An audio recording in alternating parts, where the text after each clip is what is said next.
नैतिक मूल्यों का की स्थापना बनाए रखना है बच्चों में। हम यदि अपने बच्चे से, हम अभिभावकगण अपने बच्चे से यदि गुटखा और सिगरेट मंगवाएंगे या उससे कह देंगे कि कह दो बेटे घर में पापा है नहीं, उसका बीजारोपण हो गया झूठ बोलने से, उसका बीजारोपण हो गया कि नहीं गुटखा खाना चाहिए, पिताजी तो खाते हैं, वो आपका अनुसरण करेगा। हम कौन सी शिक्षा दे रहे हैं? ये है शिक्षा का विषय, ये हमको इस तरीके से सिखाना है। इसलिए जब हम ऐसी बातें करते हैं किसी व्यक्ति से कि क्यों भाई ये काम आप गलत कर रहे हो, आप ये रिश्वत खा रहे हो, आप भ्रष्टाचार कर रहे हो, ये गलत है, मालूम क्या जवाब देता है? आप लोगों के सामने भी आता होगा ये, वो कहता है ऐसा कौन नहीं कर रहा था। मतलब क्या लॉजिक है कि एक चोर 10 चोरों के नाम गिनाकर अपनी चोरी को वाजिब बताने का प्रयास कर रहा है, ऐसा कौन नहीं कर रहा है? ये जहरीला संदेश सब और मिलता है कि ऐसा कौन नहीं कर रहा है, सभी तो खा रहे हैं, मैं क्यों नहीं खाऊं, सभी चोरी कर रहे हैं, मैं क्यों नहीं चोरी करूं। ये अलग बात है कि एक व्यक्ति कोई गलत काम कर रहा है, उसको सुधारना चाहिए, लेकिन ये बहुत बड़ा जहर है, ये संदेश बहुत बड़ा गलत है कि ऐसा कौन नहीं कर रहा है। इससे एक गलत बात की स्थापना हो रही है धीरे धीरे। मैं एक बहुत छोटा सा बिंदु धर्म के आधार पर कहना चाहूंगा। एक्चुअली रिलीजन, मजहब और धर्म में बहुत अंतर है। धर्म क्या है? कर्तव्य। हमारा कर्तव्य क्या है? इसको हमने हमारी संस्कृति में, भारतीय संस्कृति में धर्म से जोड़ा है।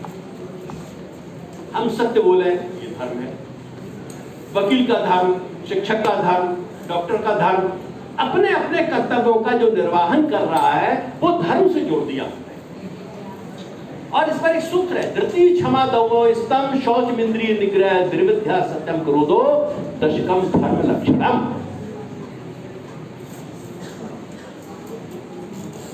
एक व्यक्ति के धार्मिक गुणों में ये 10 गुण माने गए हैं। इस संदर्भ में हमें धर्म से परहेज नहीं कर रहा। धर्म हमारी रक्षा करेगा, हम धर्म की रक्षा करेंगे तो धर्म हमारी रक्षा करेगा। तो धर्म का तात्पर्य पूजा पद्धति नहीं, धर्म का तात्पर्य कर्तव्य। और मैं कह सकता हूं कि एक नास्तिक व्यक्ति भी धार्मिक हो सकता है और एक आस्तिक व्यक्ति भी अधार्मिक हो सकता है। आस्तिक एक डाकू देवी माता के मंदिर पर 1.25 मन का घंटा चढ़ा आया, पूजा कर रहा है। क्या हम कहेंगे कि वो अपने कर्मों में धार्मिक है? कहेंगे, भले उसने पूजा की। और एक व्यक्ति जो कभी मंदिर नहीं जा रहा है लेकिन अपने कर्तव्यों में पूर्णतः अटल है, ईमानदारी से काम कर रहा है, माता पिता की सेवा कर रहा है, सारे उसके जीवन के कार्य कर्तव्य निष्ठता से वह निर्वाहन कर रहा है, उसको हम कहेंगे वो धार्मिक व्यक्ति। ये है हमारे यहाँ धर्म की परिभाषा, जिसको कि भ्रमित करने का प्रयास किया जाता है। बंधुओं,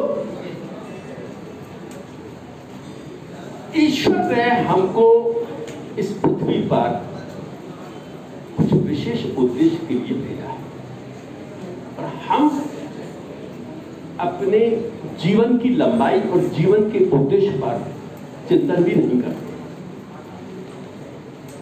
जीवन बहुत छोटा है, हमने इसको बहुत बड़ा मान लिया है। मैं जीवन की लंबाई को यहां समाप्त होने के लिए घंटे निकाल सकता हूं कि कितने घंटे आपको सांस लेना है,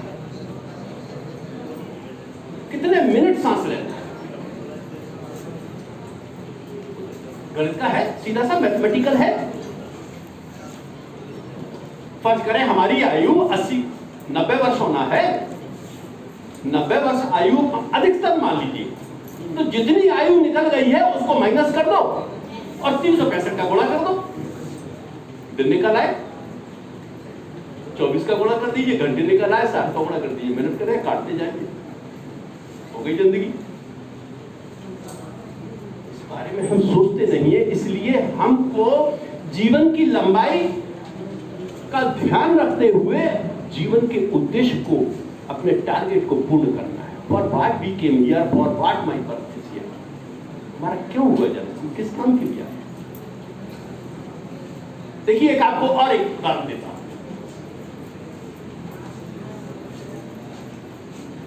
फर्ज करें मैक्सिमम आयु 90 वर्ष है, मैक्सिमम 90 वर्ष की आयु में मानते हुए 8 घंटे सोते हैं ना 24 घंटे में, तो 30 वर्ष तो आप सोच ही रहे। मैं कैलकुलेट कर रहा हूं, मैं क्लासिफिकेशन कर रहा हूं, वर्गीकरण कर रहा हूं, आपकी लाइफ के पार्ट बता रहा हूं।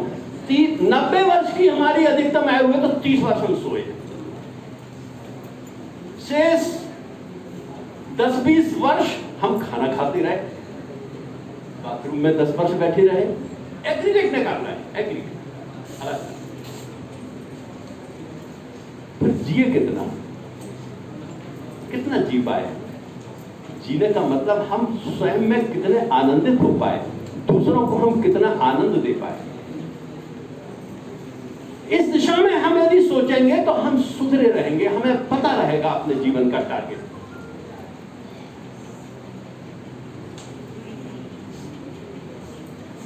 अब मैं थोड़ा शिक्षा के विषय पर आ जाता हूं। कुछ महापुरुषों ने शिक्षा के विषय पर कहा है, तो उस विषय पर मैं बोलना चाहता हूं। देखिए हमारी शिक्षा का सिस्टम, शिक्षा पद्धति कैसी चल रही है, मेरा थोड़ा सा मतभेद है इस समय।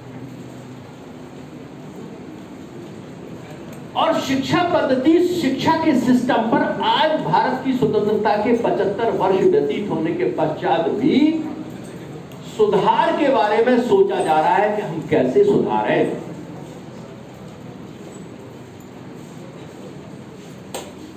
शिक्षक, शिक्षण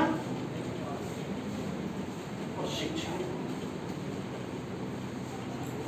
आपने कभी नाम सुना होगा महान दार्शनिक जे कृष्णमूर्ति का, जो अमेरिका में रहते थे।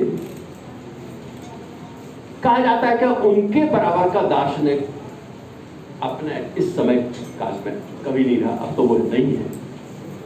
उन्होंने एक पुस्तक, अच्छा वो कभी लिखते नहीं थे, वो केवल बोलते थे, किसी भी वृक्ष के नीचे बैठ कर बोलते थे। तो उन्होंने शिक्षा केंद्रों के नाम से एक पत्र जो है उन्होंने लिखे। उनमें से एक मैं कोटेशन दे रहा हूं शिक्षक के लिए। उन्होंने शिक्षक को कितना महान माना है, तो उन्होंने वो अपने जो शब्द हैं उनके, उसमें उन्होंने सख्ती में कहा ये बात। उनका कहना है कि क्या आप विद्यार्थी को यह सिखा रहे हैं या स्पष्ट रूप से अनुभव करते हुए कि सभी पेशाओं में शिक्षक का पेशा और कार्य महानतम है। क्या हम, देखिए इसका एनालिसिस करिए, विश्लेषण, बहुत बड़ी बात कह दी है कि क्या हम विद्यार्थी को सिखा रहे हैं कि शिक्षक का कार्य सभी पेशाओं की अपेक्षा महानतम है। हमारे आचरण से क्या हम उसको सिखा पा रहे हैं? आगे कहते हैं ये शब्द नहीं है, ये मात्र शब्द नहीं है, बल्कि एक शाश्वत वास्तविकता है जिसकी उपेक्षा नहीं की जा सकती। आगे उन्होंने कहा है अगर आप इसकी सत्यता को महसूस नहीं करते तब आपको दूसरा पेशा अपना लेना चाहिए। शिक्षक को बहुत महान बता दिया। शिक्षक के आचरण को देखते हुए विद्यार्थियों को क्या हम सिखा पा रहे हैं कि हम शिक्षक से बड़ा महान कोई नहीं है, हो सकता है जो हमारा पेशा है, और यदि हम नहीं ये सिखा पा रहे हैं हमें दूसरा धंधा पानी कर लेना चाहिए। इसका विश्लेषण होना चाहिए खासकर शिक्षकों के लिए। दूसरा, शिक्षक और विद्यार्थी के बीच में जब तक तालमेल नहीं होगा तब तक विद्यार्थी में शिष्यत्व पैदा नहीं होगा और उसमें गुरुत्व पैदा नहीं होगा। इसलिए वो तालमेल होना बहुत आवश्यक है और वो तालमेल आचरण से होगा, विद्यार्थी के आचरण से होगा। विद्यार्थी में सेवा भाव होना चाहिए।